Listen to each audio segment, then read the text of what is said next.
Good evening. There are calls tonight for a change in the law which will limit the number of fast food outlets on our high streets.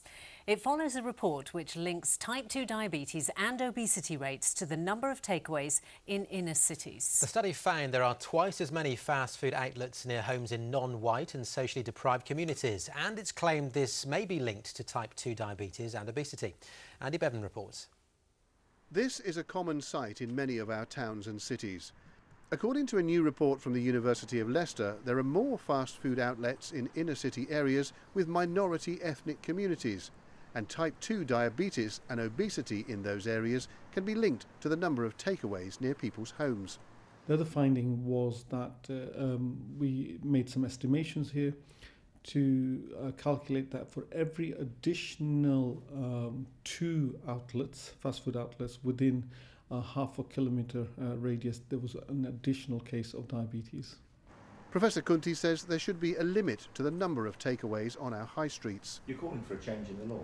Very much so. I think there is gathering evidence, a lot more evidence coming through as well, showing that it is the environment that's causing this increased epidemic of diabetes and obesity that we have. Public Health England need to look at this with the Department of Health to consider the evidence with a view to limiting the number of fast food outlets that crop up in these areas. Today we asked people in one Birmingham suburb if they were concerned about the types of food they eat. Most people are on a budget around here. I suspect that, they're going to come looking for a bargain here. And it tends to be that kind of food that's going to be cheap, isn't it? Trouble is, in what I do as a job, I tend to have fast food in the day. I tend to go wherever I can I can grab something on my travels. I'm a diabetic myself, yeah.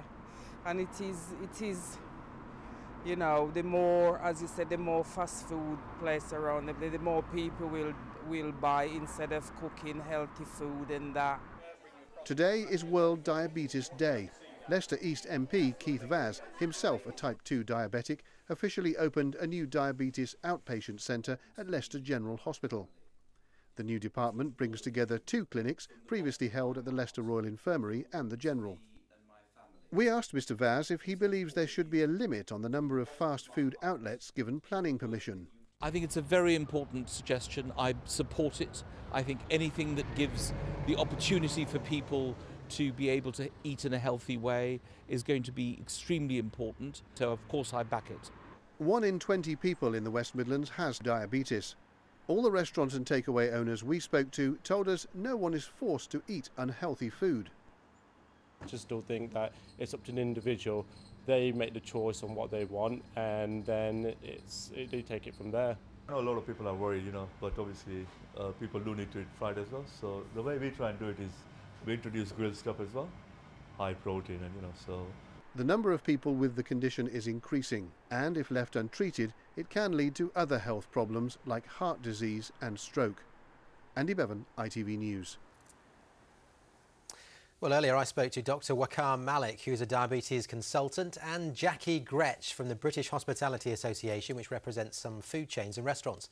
I started by asking Dr. Malik whether he thought the number of fast food restaurants in cities needs to be limited. The obvious answer would be yes, because fast food, we know, increases ill health in a way, causes more obesity, more diabetes, and we know that the diabetes, obesity is a major health problem in ethnicity.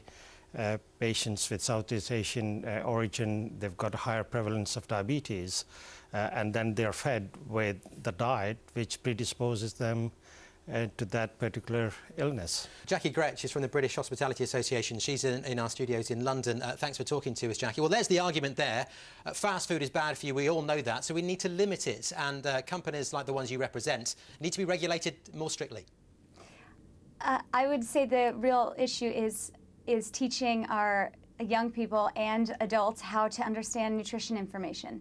We as an industry provide excellent information on what's contained in foods, and we continue to improve this. We also provide numerous choices so that people can afford at any income level to go to a restaurant and have either a treat if it's a special occasion, or they can choose a healthy option. But we need to ensure that people are educated to make the choices when they need to make the choices. But come on, Jackie, we're not talking about your companies aren't interested in that special occasion treat. They're interested in people buying this produce from these fast food joints day after day, meal after meal. And surely because of the diabetes problem and other health issues as well surrounding fast foods and fatty foods, it needs to be limited more strictly, surely. If you were to take out, let's say, for example, that you were to take out or to limit the fast food restaurants or the takeaway restaurants, the next day something different would come up, and it would attract the same people to eat the same types of foods that were eliminated by limiting your fast food restaurants. It's not about limiting people's choices. What the smart decision is, what the smart move is, and something the industry's been working very diligently to do, is to educate, to inform and allow people to make smart decisions and to give them choice. It's not a matter of cutting down their choice. What you want to do is to teach them how to make good choices so that when it is something different, they can make that choice. Dr. Malik, we'll bring you back in there. It's about personal choice. It's about carrot. It's not about stick. People know that these foods are bad for you, so don't eat so much of them. It's very simple.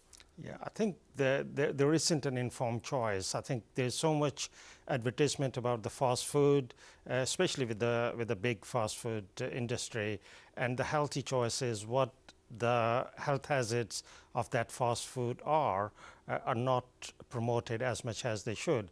So yes, it is a personal choice, but at the end of the day, it's not well-informed choice.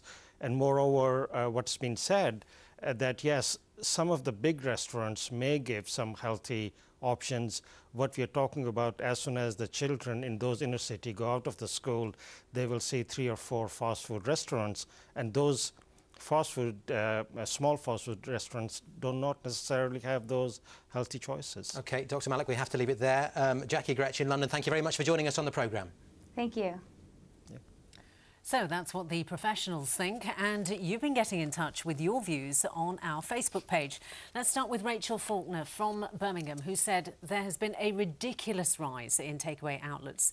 They outnumber all other shop types on most streets. Joyce Evans, though, keeps it short and to the point. She says people are just too lazy to bother to make food. Well, Louise Kisby says it's a choice whether there's one on your doorstep or not. But Darren Hawkswell says when you've had a long day at work, the last thing you want to do is to start cooking. I think most of us would empathise that some days anyway. Most of us lead the kind of lifestyle that we can't always cook for ourselves, he says. Well, head to our Facebook page if you want to continue the debate, and on our website there's a diabetes fact file including what symptoms you should look out for if you're worried. The address of the website, as ever, itv.com/central. Coventry City